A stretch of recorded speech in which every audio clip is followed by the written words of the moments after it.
nossas aulas aqui de grego intermediário da Escola Charles Spurgeon Online. Eu sou o professor Felipe Prestes, estamos na nossa 11ª aula, ainda tratando sobre os casos, especificamente sobre o caso nominativo. Para que você se situe, nós estamos nos usos primários do nominativo, especificamente tratando sobre o predicativo nominativo. Lembra que nós já falamos que o nominativo pode ter função de sujeito e de predicativo do sujeito. Basicamente, nós já falamos sobre isso nas aulas anteriores, sobre como o sujeito, como o nominativo tem função de sujeito, e agora estamos tratando como quando ele tem função de predicativo do sujeito. E é isso que nós temos explorado nessas aulas que têm seguido. Especificamente sobre o caso nominativo, nós precisamos lembrar desses usos primários acerca de uma ampliação, que é o que o Daniel Wallace vai falando, dentro da sua explicação. E ele vai falar da importância semântica e exegética das construções NS, ou seja, nominativo sujeito, e NP, nominativo predicativo. Agora, nós estamos tratando as passagens exegeticamente significantes, que são justamente aquelas que fazem alguma diferença quando a gente vai fazer uma exegese, que são aquelas que têm um peso mais teológico e que, dependendo de como a gente vai trabalhar essas passagens, nós vamos ter uma resposta diferente também na nossa teologia.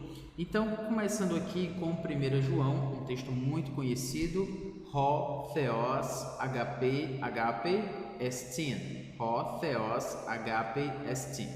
Ho Theos, vocês já sabem muito bem, se trata de Deus, está no nominativo. Agape também se trata de Deus, está também no nominativo. Ho Theos, Deus, Agape se trata de amor. Estin se trata do verbo ser, no caso, nós temos aqui na terceira pessoa do singular, Deus é, certo? Muito bem, lembre-se então também de que o estin se trata de um verbo de ligação, ele está entre um sujeito e um predicativo do sujeito. Além disso, você deve lembrar aqui sobre o que a gente já discutiu nas aulas anteriores. Como descobrir quem é o sujeito e quem é o predicativo do sujeito. Lembra que nós falamos que uma das formas de saber se aquilo que nós estamos analisando é um sujeito, já que nós temos aqui um nominativo e um nominativo, ambos poderiam ser os sujeitos da frase. Mas dentro das regras que nós já trabalhamos, uma delas é que o nominativo articular será aquele que tem força de sujeito. Então, Ho Theos, ele está com artigo, ele é um substantivo articular. Por ele ter o artigo, ele tem proeminência sobre o que não tem artigo, sobre o nominativo que não tem artigo, no caso aqui, agape, amor. Então, uma possibilidade seria amor é Deus. Outra possibilidade seria Deus é amor. Amor é Deus, Deus é amor. Quem é o sujeito? Ambos estão no nominativo, mas aí a gente trabalhou sobre a questão de que o Ho Theos, ele está articulado, ele tem esse artigo Ho aqui no nominativo também. Como é traduzido, obviamente, em 1 João, como nós todos sabemos, é que o sujeito dessa frase se torna Deus. Essa é a tradução que nós conhecemos. Deus é amor. Mas qual é a diferença aqui em dizer que Deus é amor e que amor é Deus?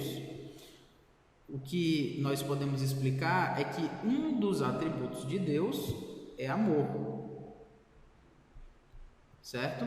Mas nós não podemos dizer que o amor é idêntico a Deus. Se nós disséssemos que o amor é idêntico a Deus, isso se trataria de um panteísmo. Na verdade, o que nós estamos querendo dizer é que se nós pegarmos essa frase, o que a gente vai ter é de que o amor, do jeito que nós o conhecemos, ele pode ser totalmente definido por Deus. Então é como se eu dissesse que tudo que o amor é, Deus é.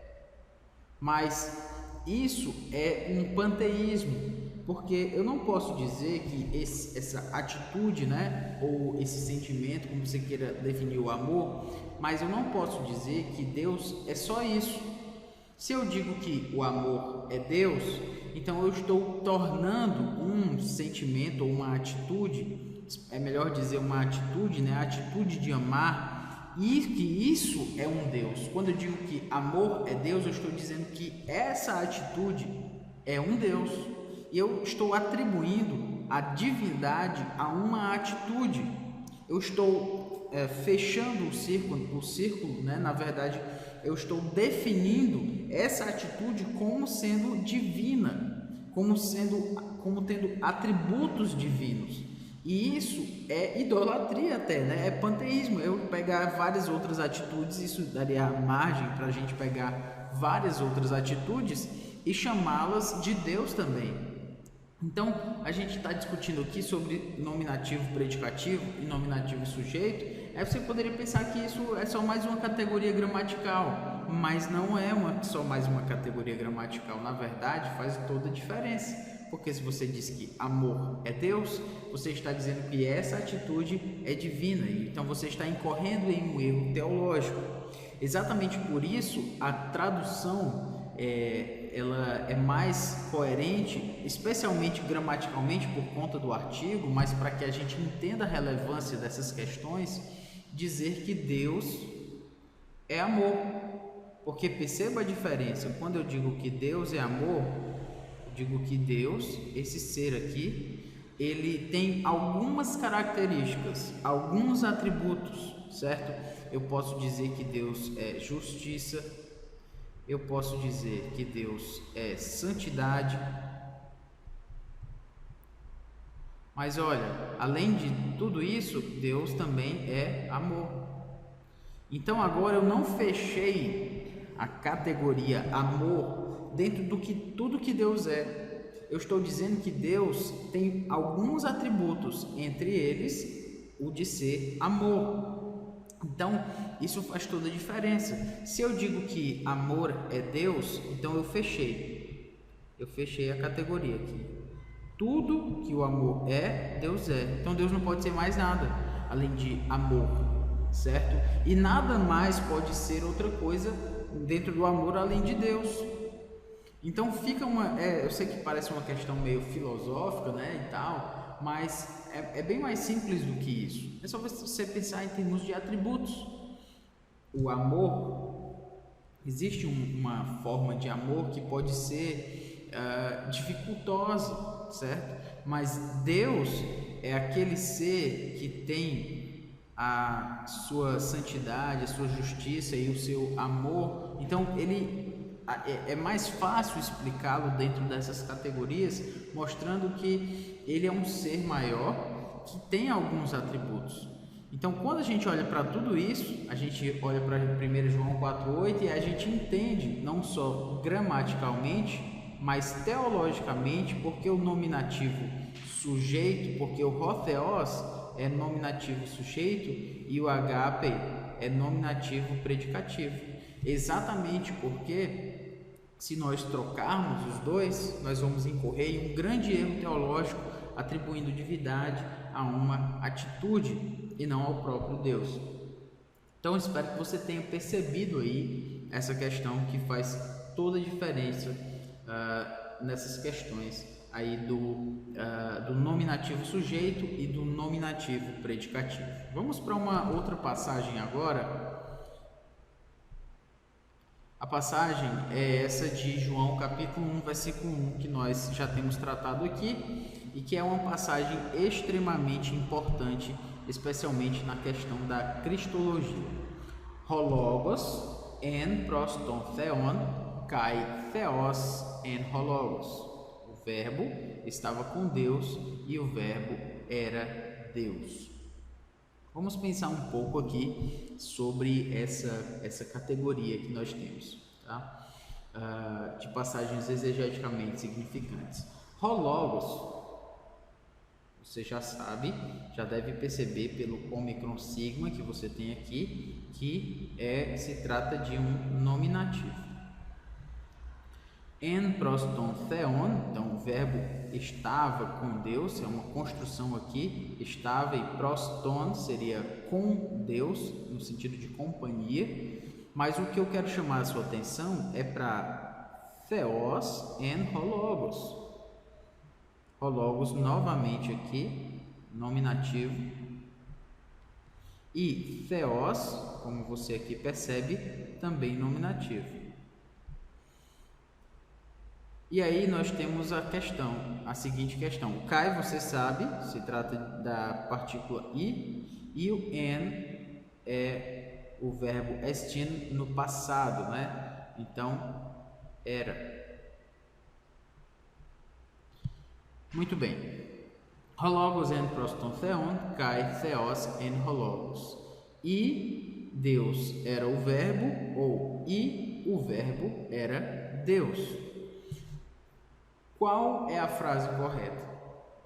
Lembre-se que nós temos dois nominativos, theos e logos. Ambos são nominativos e que o nominativo tem função de sujeito e de predicativo do sujeito.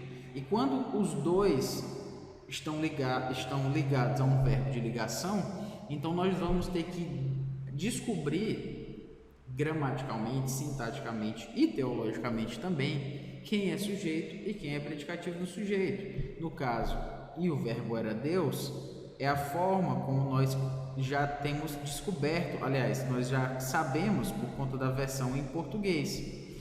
E só um toque aqui sobre isso, porque às vezes a gente olha para essas versões, né, de tanto estarmos acostumados à forma como nós já vemos tantas e tantas vezes aquele versículo, a gente não para pensar assim intencionalmente, como será que seria melhor traduzida essa passagem? Será que ela foi traduzida da melhor forma?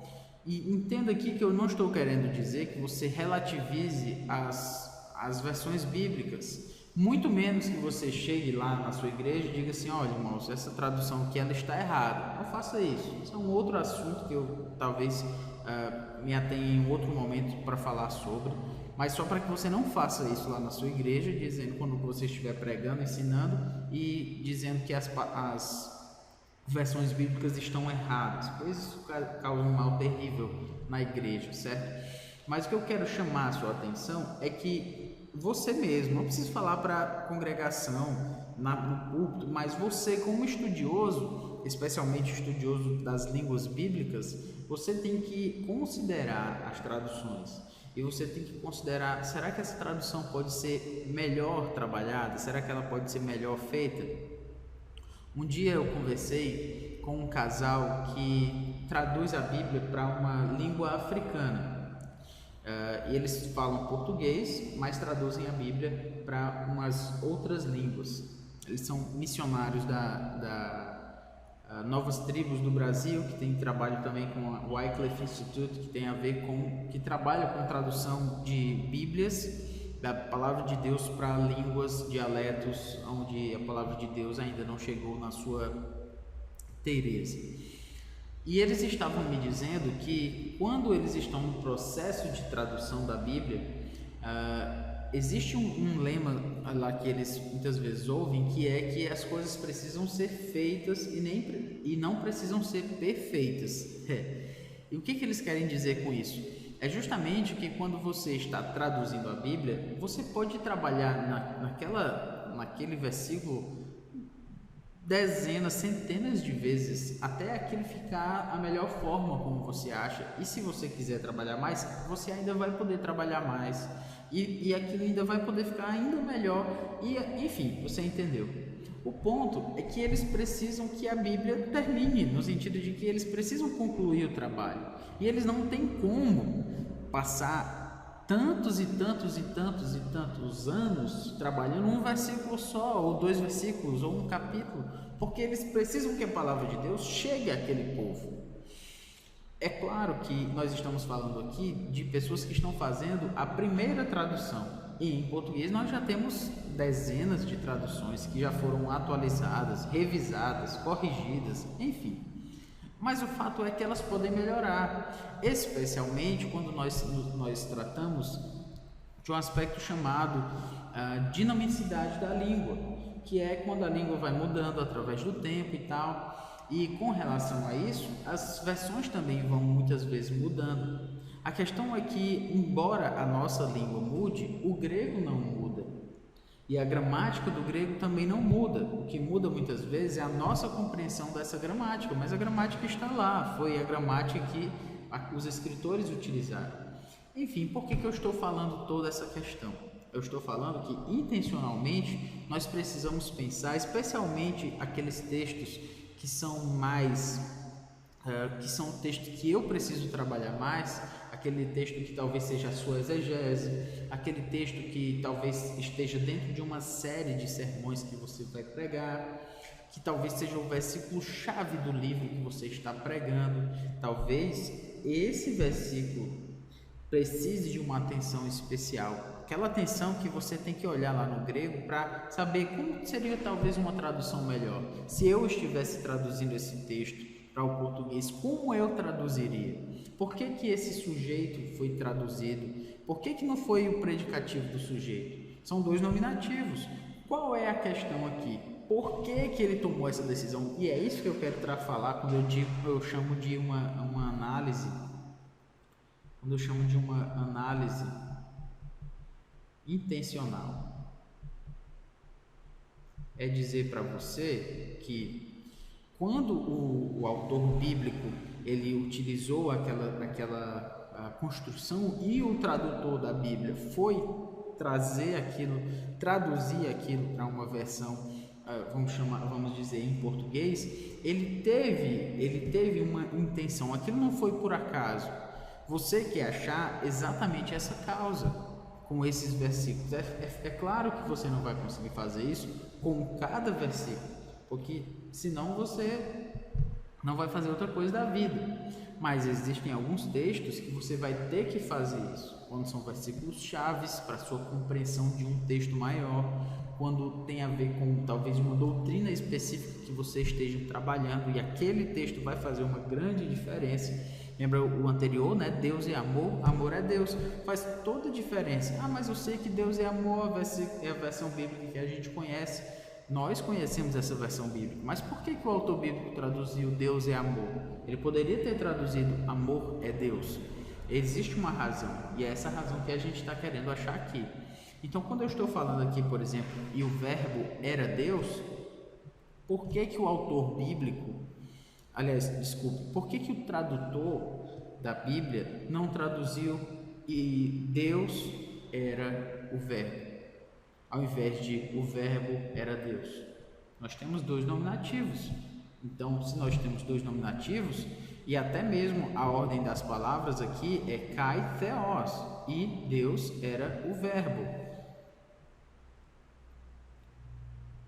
E Deus era o verbo. E agora, e o verbo era Deus. Muito bem, nós temos essas 2 opções. Como nós vamos resolver esse questionamento? Nós temos aqui a explicação de que o logos, pertence a uma categoria maior, identificada como Deus, certo? Porque nós temos o ró aqui, ele é articular. Então, o articular tem proeminência para ser o sujeito sobre o que é anartro, ou seja, sobre o que não tem artigo. Então, logos pertence a uma categoria maior. Nós temos a categoria logos.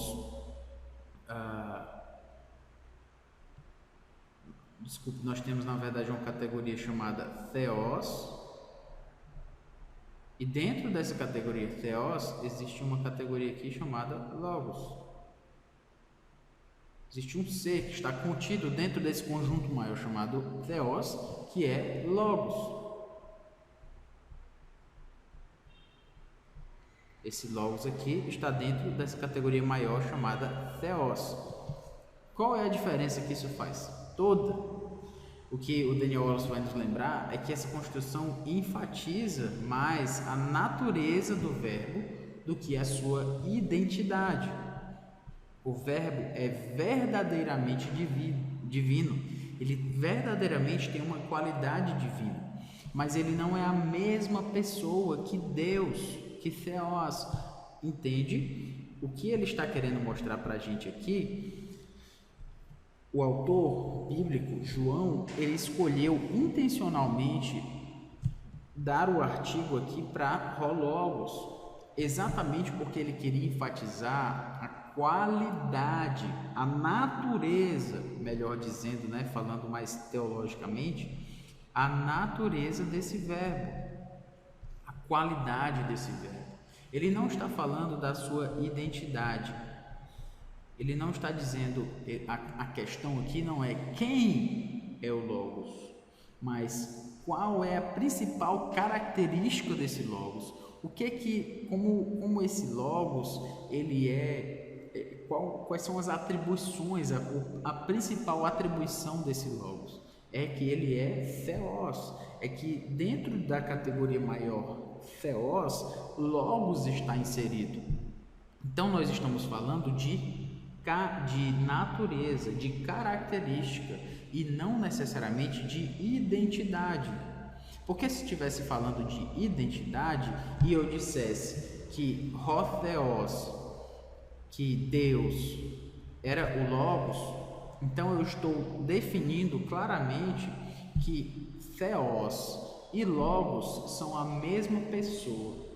Mas teologicamente nós não podemos dizer isso. Você sabe que a Trindade são 3 pessoas com uma só natureza.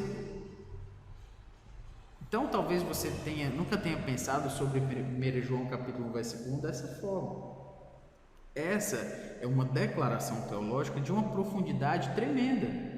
Exatamente porque quando nós temos Theos e Logos, o Rho tem o artigo justamente para esse artigozinho aqui está mostrando que Logos é divino. Então a ênfase é que o Logos é divino e não necessariamente que ele é o Deus. Está definindo a natureza do Logos e não a identidade do Logos, por conta do artigo, porque nós estamos falando em termos de categoria. Nós temos uma categoria maior chamada Deus, em que Logos está inserido. Então isso é uma característica desse Logos aqui, entre outras coisas ele também é Deus. Tudo isso para mostrar que realmente o local onde se encontra o artigo e todas essas questões que a gente tem tratado aqui, elas fazem toda a diferença quando a gente vai tratar sobre exegese. Então você pode me perguntar, mas quais são os textos em que eu vou fazer isso? Como eu já lhe falei, são textos que são aqueles que vão ser os textos chaves na sua avaliação, vão ser os textos chaves naquele assunto que você tem trabalhado. E faça isso, faça uma busca intencional. Por quê? Por que o autor traduziu assim e não traduziu de uma outra forma? Eu tenho 2 nominativos e tenho um verbo de ligação. Quem é o sujeito? Por que ele traduziu isso como sujeito ou não? Então, esses questionamentos são importantes e eles vão fazer diferença na sua exegese. Eu quero ir para um último texto aqui, rapidamente, lá de Filipenses capítulo 2, versículo 13. Theos gar estin ho energon en humin, porque quem efetua em vós é Deus.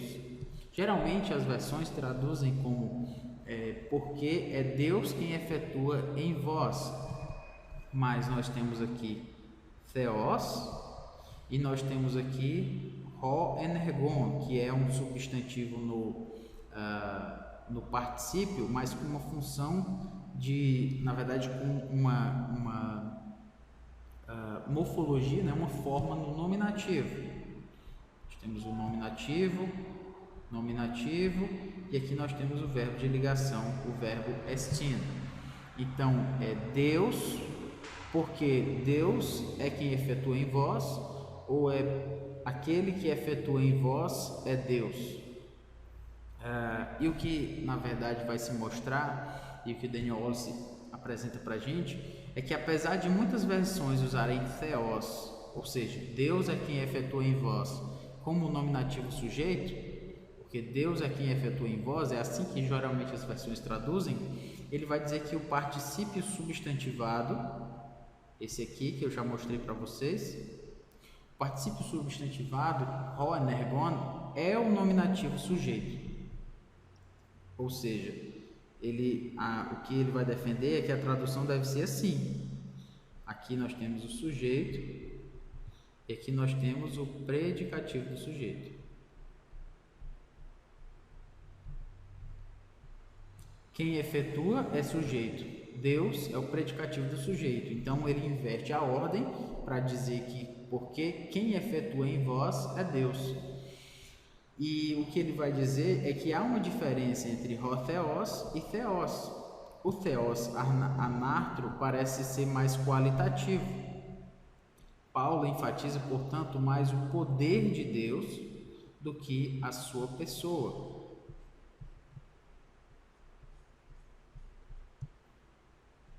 O que se quer dizer aqui? É que se nós temos um theos anartro, esse anartro, porque ele não tem artigo, justamente como a gente falou anteriormente, isso vai enfatizar a qualidade e não necessariamente a pessoa. O que se está enfatizando aqui é que Deus, que quem efetua em vós é Deus, ou seja, que o ho energon, como ele tem o artigo aqui, ele é que deve ser o sujeito. E a ênfase não está sobre a pessoa de Deus, mas sobre a qualidade de Deus, ou seja, o poder de Deus de efetuar isso em nós. Então, nesse sentido, quem é o sujeito é o ho energon, ou seja, é aquele que efetua em vós. Aí é que está a ênfase. Aquele que efetua em vós, ho energon, o sujeito, o nominativo sujeito, ho energon, quem efetua em vós é theos, é Deus. Nisso a gente tem essa questão aí sobre quem é sujeito e sobre quem é predicativo do sujeito. Por quê? Porque o theos, o ho energon tem o artigo e porque o theos não tem artigo. Então, nesse sentido, ele vai ter a proeminência para ser o sujeito e a ênfase vai estar na qualidade, ou seja, no poder de Deus em efetuar, mais do que propriamente na pessoa de Deus.